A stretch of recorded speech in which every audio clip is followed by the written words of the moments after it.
le compte de la présidence du FASO, le Conseil a adopté aujourd'hui le projet de décret portant initiative présidentielle pour une éducation de qualité pour tous. Ce qu'il faut déjà retenir, c'est qu'il s'agit là de la matérialisation de la volonté du président du FASO d'améliorer de façon rapide et de façon significative les conditions dans le domaine de l'éducation dans son ensemble et surtout de corriger un certain nombre d'insuffisances. Pour cela, ce qu'il faut retenir, c'est que l'initiative ambitionne d'intervenir dans tous les ordres d'enseignement, depuis le préscolaire, le primaire, le post-primaire, le secondaire, le supérieur, mais aussi l'enseignement et la formation technique et professionnelle. Il s'agit d'une initiative qui a une durée de 5 ans et qui sera logée au sein du Bureau national des grands projets du Burkina Faso. Dans le détail, cette initiative-là comporte 7 composantes, à savoir la construction,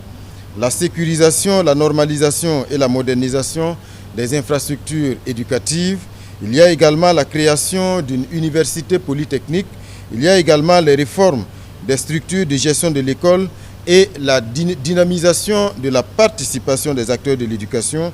Il y a également la dynamisation des cadres d'apprentissage, de formation continue des enseignants, l'assainissement et l'encadrement de la délivrance des diplômes, la dynamisation de l'enseignement professionnel et technique et enfin l'organisation de la discipline scolaire, mais aussi de la propriété des établissements.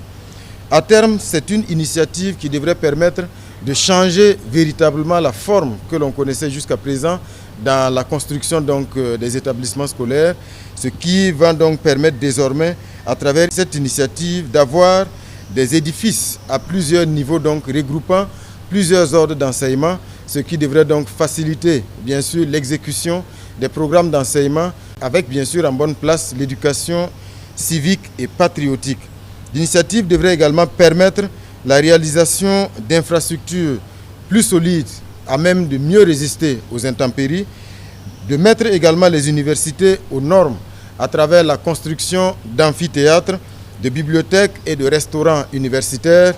et enfin de valoriser la recherche scientifique.